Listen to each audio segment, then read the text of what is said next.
যতক্ষণ ক্রিমেশন না হয় ততক্ষণ আসবে না।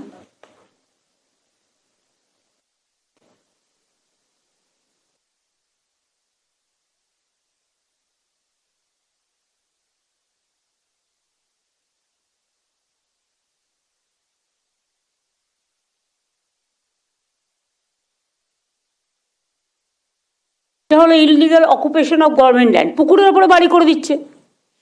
আরে আগে তো দিনের পর দিন আমাকে আজকে 2006 সালের জমির টাকা দিতে হচ্ছে। ল্যান্ড অ্যাকুইজিশন করে বামফ্রন্ট সরকার চলে গেছে বাইরে, বড় বড় কথা। 6 সালে যা মার্কেট প্রাইস ছিল, আজকে 24 সালে মার্কেট প্রাইস অনেক বেড়ে গেছে, আমাকে আজকের মার্কেট প্রাইসে দিতে হচ্ছে। আর সব চলে যাচ্ছে কোর্টে। কোর্ট তো আর বুঝবে না আমার টাকা আছে কি নেই, সে একটা সিদ্ধান্ত দিয়ে দিচ্ছে। গভর্নমেন্ট টাকাটা পাবে কোথায় এটা তো বোঝবার ক্ষমতা আমাদের আছে। আমি 2006 সালের টাকা কেন দেব? আমার গভর্নমেন্টের আমলে যদি কিছু জমি অ্যাকুইজিশন হয় সে টাকা আমি দেব। স্টেট ক্যাবিনেটে নিয়ে এসে সিদ্ধান্ত নিতে হবে। একে তো লোনের বোঝা, প্রতি বছর 75,000 টাকা, 1 লাখ টাকা দিতে হচ্ছে। 75,000 কোটি টাকা, 1 লাখ কোটি টাকা দিতে হচ্ছে। তার উপরে যত জমি কিনে গেছে, নিজেরা এনজয় করে গেছে, অত্যাচার করে গেছে, দখল করে গেছে, আর সেই টাকা আজকে আমাদের দিতে হচ্ছে। আর এদের মুখে আবার বড় বড় কথা।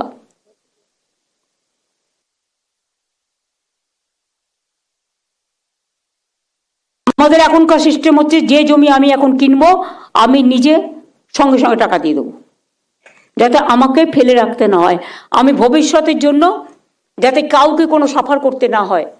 এটা একটা গভর্নমেন্টের সিস্টেম হওয়া উচিত বলে আমি মনে করি।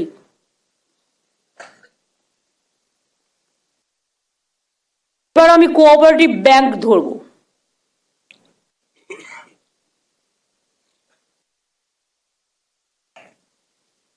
স্টেট কোঅপারেটিভ ব্যাংকের চেয়ারম্যান কিন্তু চিফ সেক্রেটারিকে করেছিলাম আমি। তোমার নলেজে আছে কিনা আমি জানি না, বাট তুমি দেখে নাও। দিবেদি তুমি তো জানো, স্টেট কোঅপারেটিভের ব্যাংকের চেয়ারম্যান আমি কিন্তু চিফ সেক্রেটারিকে করেছিলাম। ম্যাম,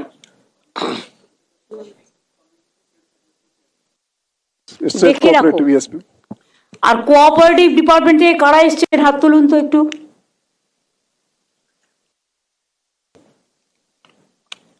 হ্যাঁ, আর কারা আছেন? আপনি তো মিনিস্টার, প্রিন্সিপাল সেক্রেটারি, বাদ বাকি একটু দাঁড়িয়ে যান না, হাত তুললেও হবে। কোঅপারেটিভ ডিপার্টমেন্টকে পরিষ্কার বলছি, অনেক কোঅপারেটিভ ব্যাংকে আনঅ্যাকাউন্টেড মানি আছে, অর্থাৎ ফেক অ্যাকাউন্ট, এবং সেখানে অন্যের নামে টাকা রাখা হয়েছে। প্রত্যেকটা এনকোয়ারি করে দেখে এই আনঅ্যাকাউন্টেড মানি ভেরিফাই করে এই টাকাটা গভর্নমেন্টের ট্রেজারিতে চলে আসবে। বুঝলেন কি বললাম? কোঅপারেটিভ ব্যাংকের প্রিন্সিপাল সেক্রেটারি কে আছেন? কে? Krishna Gupta? Yes madam. It's a very hard work. আমরা ইনকোয়ারি করব ম্যাম, যা হবে আমরা ট্রেজারিতে ফেরত দেবো। আমি অনেক কোঅপারেটিভ ব্যাংকে জানি আনঅ্যাকাউন্টেড অ্যাকাউন্ট আছে, দেখে নিচ্ছি ম্যাডাম। আগে থেকে। Okay madam. সেই অ্যাকাউন্টগুলো যখন ডিমনিটাইজেশন হয়েছিল, মনে রেখো, ধনজন যোজনার নামেও অনেক অ্যাকাউন্ট খুলেছিল, অনেক ফেক অ্যাকাউন্ট। জি ম্যাডাম। সেগুলো দেখে নাও, সেই লোকটা জীবিত আছে, তার এক্সিস্টেন্স আছে না নেই। যদি থাকে ফিজিক্যালি ভেরিফিকেশন হবে, নিয়ে একদম স্টেট ওগুলোকে সিজ করে রাইট, ঠিক আছে ম্যাডাম। গভর্নমেন্ট ট্রেজারিতে আসবে।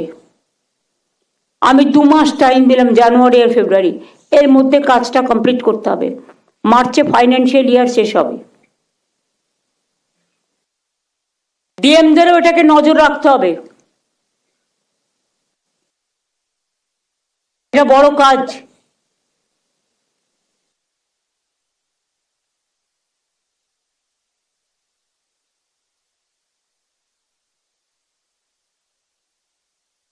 এবার আমি যেটা বলবো, ফাইন্যান্সে প্রভাত মিশ্র আছে।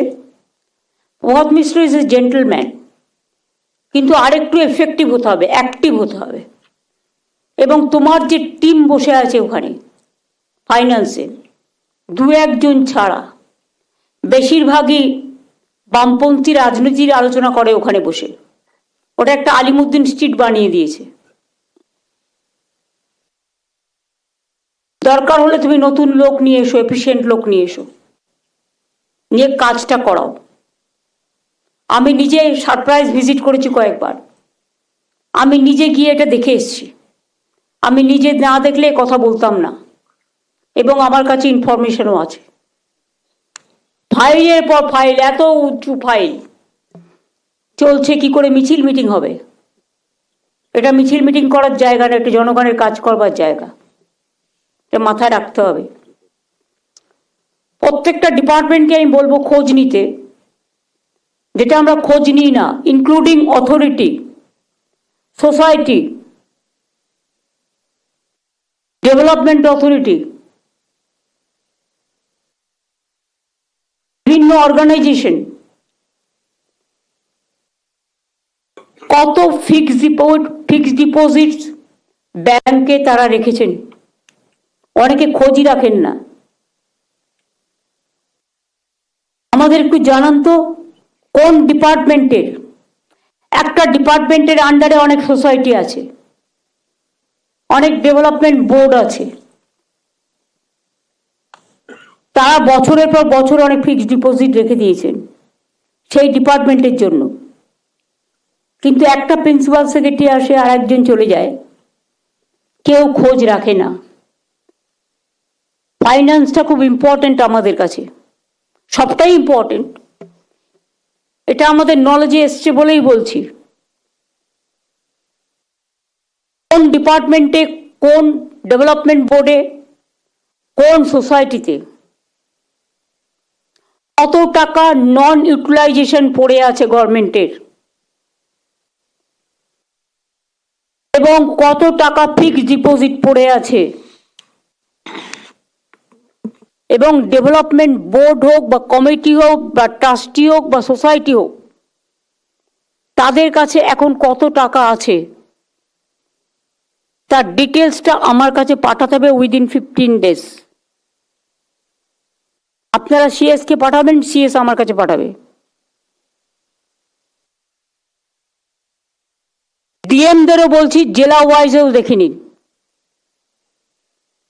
ডিএমরা শুনতে পাচ্ছেন?